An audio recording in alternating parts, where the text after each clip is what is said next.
Ito na guys, update tayo sa ating dried saluyot. Ayan oh.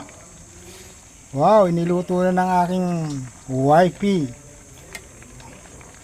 Ayan oh. Ito yung dried saluyot. Pwede pala siya oh. May sahog na inihaw na bangus. Lalagyan ng ating hinarvest na dahon ng ambabay.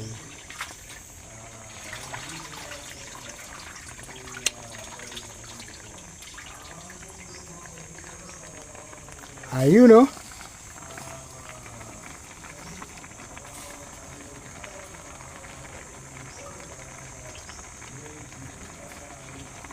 Saka